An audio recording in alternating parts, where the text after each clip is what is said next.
Have you been feeling like tired or stressed out, or have you lost the enthusiasm you used to have for certain things? Well, it could be that you are feeling burnt out. And guess what? You are not alone. I have not posted videos on YouTube for the past 9 months, and that was never the plan at all.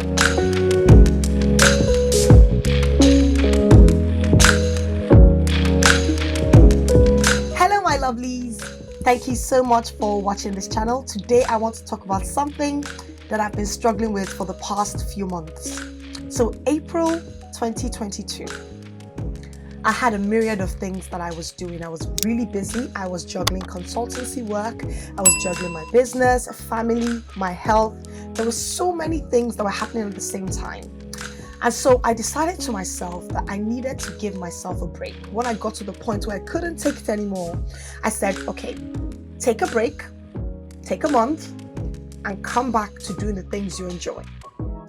Now 1 month turned to 2, turned to 4, turned to 8, and then I realized something was really wrong.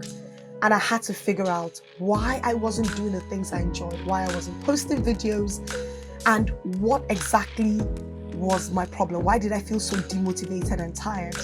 Well, guess what? I was severely burnt out. I kept telling myself, I'll come back to YouTube. Just 1 more month, just 1 more month. But the longer I kept it, the harder it was for me to go back to the things I was enjoying. And that was when I realized that it wasn't just a fact that I was busy and I was tired and I was overwhelmed. It was much more than that. Burnout has become something that is really common in today's world, and most people sometimes don't even realize that they're experiencing burnout. But there is something that you can do about it. So I'm going to be sharing with you some simple self-care habits that I've adopted that has helped me take control of my life and pick me out of that feeling of stress and burnout, which we always feel from time to time. So if this is something that you've been struggling with, I hope this video you find it very useful. So I was looking for a good definition of what burnout actually is. And here's the definition that I found. Now, according to the Mayo Clinic, burnout is a state of physical, emotional, or mental exhaustion, combined with feelings of doubt about your competence and the value of your work. So it normally occurs when you're feeling like overwhelmed, you've lost your enthusiasm and the drive that you had in the beginning, in the first place, when you started to do your work or to do your business or to do anything that you find pleasure or enjoy. And this led me to a survey that was carried out back in 2019 by the World Health Organization.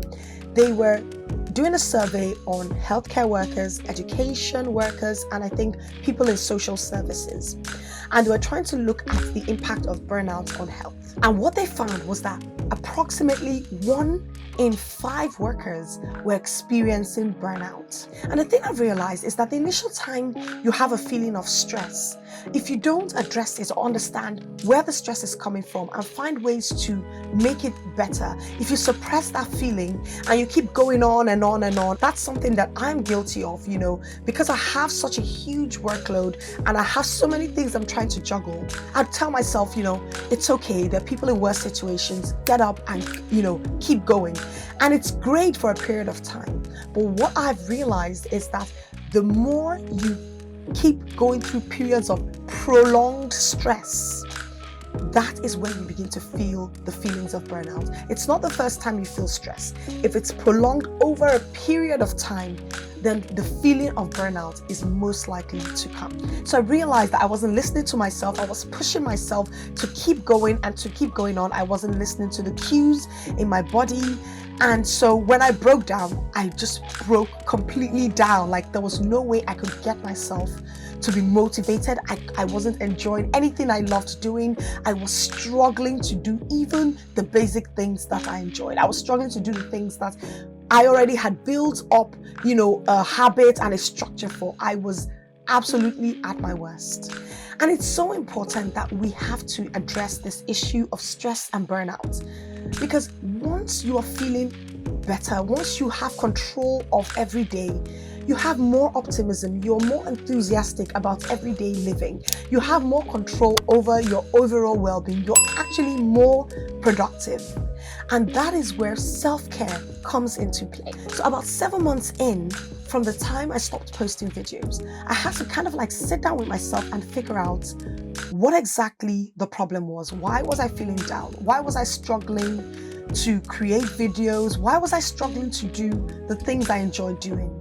And that actually led me to take some steps back, to look in my life, to look inwards and write down everything that made me feel overwhelmed, made me feel anxious. So I've decided to bake in self-care into my everyday by adopting these 7 simple habits. Now, journaling is the first habit that I've adopted. I know this is not going to be for everyone, but this is how it works for me. Anytime I want to, write about my vision for the future, or I have an idea, or I just want to practice gratitude, or I want to just talk about my day or understand or gain more clarity about a situation, I journal. It's something that I love doing. It's something that calms my mind and makes me feel less anxious. And so I've decided that every morning I must go back to a practice that I always had for, I would say, probably a good 8-9 years of my life. The second habit that I'm adopting is going back to something also that I always used to do, and that was exercise. So what I've been doing, I think for the past 2-3 years, is that in the morning I would go out for a brisk walk and I'd come back and I would feel very energized and happy and ready to start my day. So exercise is something that is so important because it helps for me personally to clear my mind and make me feel more energetic, more excited about my day. And it just helps me to put me in the right frame of mind to actually begin my day.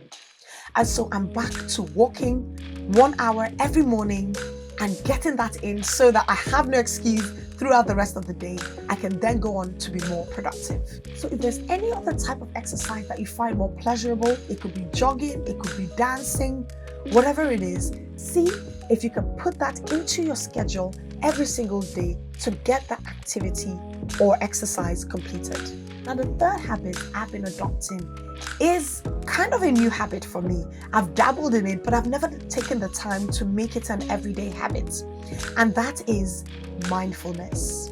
Now, the way I'm trying to adopt this habit is actually using a technique called habit stacking, which I learned from the book Atomic Habits by James Clear. To briefly explain this concept, James explains that when you want to adopt a new habit, you have this new habit, the best way to be consistent in that habit is to stack it onto an already existing habit. If there's something you do on a daily basis, add this new habit to that existing habit and you're more likely to continue doing that habit. You're more likely to adopt it and keep it going for long periods of time. For example, the first 2 habits I spoke about, when I wake up in the morning, spend some time with gratitude, I journal, and then I exercise. What I'm doing now is that once I'm done journaling, I am trying to bake in mindfulness, a 5-minute session of just being mindful, clearing my mind, silencing my mind, not thinking about my past, not thinking about the future,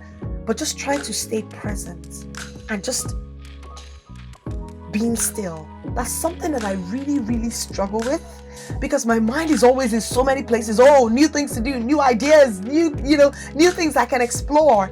And so I struggle to quiet my mind.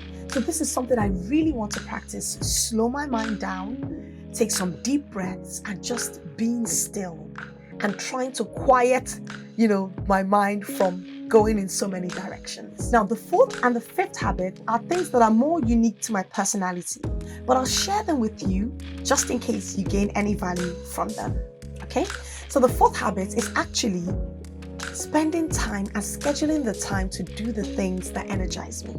One of those things is gaining new information. One of the ways I'm doing this is to make sure that when I'm doing my morning walks, I always put my AirPods in, and I'm listening to a podcast, to maybe something on spirituality or something about entrepreneurship, something that will stimulate my mind, give me new ideas or a new perspective about something, and make sure that I try to feed myself diverse information every single day. Something I'm also trying to do is to try to share those ideas on this channel. As much as I love to talk about style and elevating your mindset, we as human beings are so diverse. We have so many interests and things that we do on a daily basis. And so I don't want to restrict this channel to just talking about style. And so I hope that you would enjoy this journey of actually exploring our mindsets and looking for ways that we can become better versions of ourselves.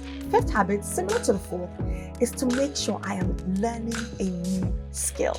My personality type is such that I love to do creative things. Creative things energize me and give me life. So you would find me spending time designing or making a new product, or making body care products, hair care products, cooking. Anything creative energizes me. Art, I just love to do creative things. And so what I've decided to do is this year, I am going to make sure I am learning a new skill. Now, the two skills I'm learning at the moment is I have decided to spend some time improving my writing. And I've also started a new hobby. And that hobby is actually swimming. So yes, I'm one of those people who didn't start learning to swim on time. Yes, I turned 40 and I'm learning to swim now. It's okay. It's never too late to learn a new thing. If you're able to spend the time learning something new that can either make you earn more money or make you feel more energized or make you feel better, I can guarantee you that it will reduce those feelings of stress and burnout on a daily basis. Now, the sixth habit that I'm trying to adopt is to ensure that I'm having regular breaks and checkups with myself.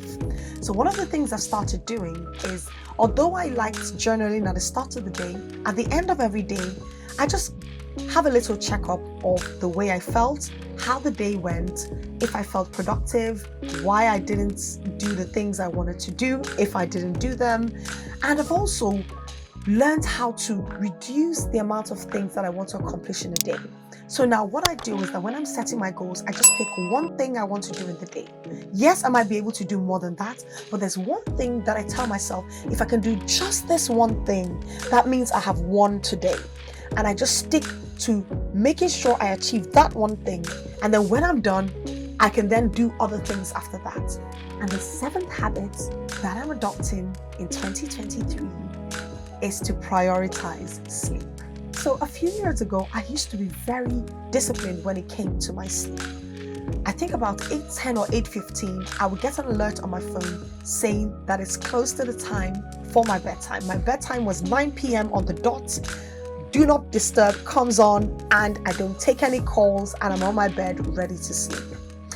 And I noticed that anytime I feel stressed and burnt out, I am going beyond that period of 9 p.m. I'm maybe on my phone, procrastinating, I'm watching something, I'm eating, I'm doing things that don't make me feel great by the next day.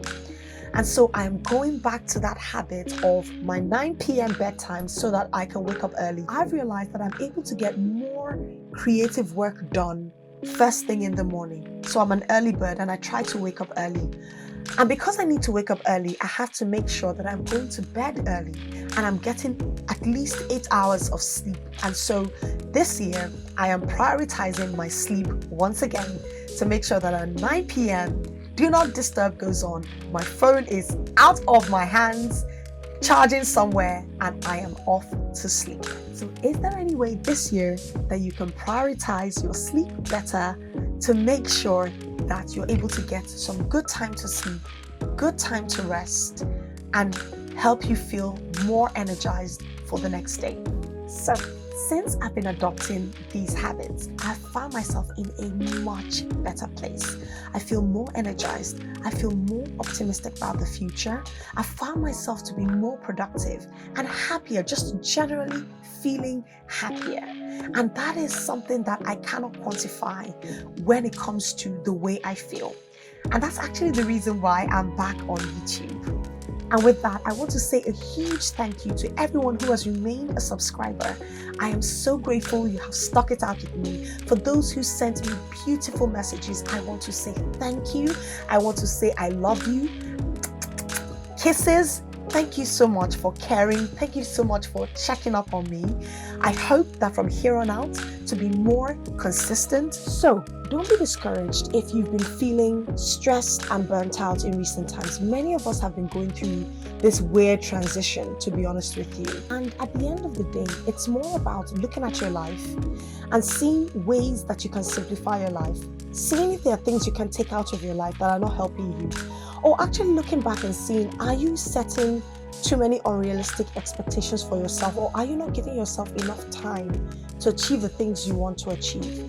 So thank you for this video. Do all the YouTube things, like, comment, subscribe if you haven't already. Would love you to be part of this amazing family. Take care of yourself, and I'll see you in the next video.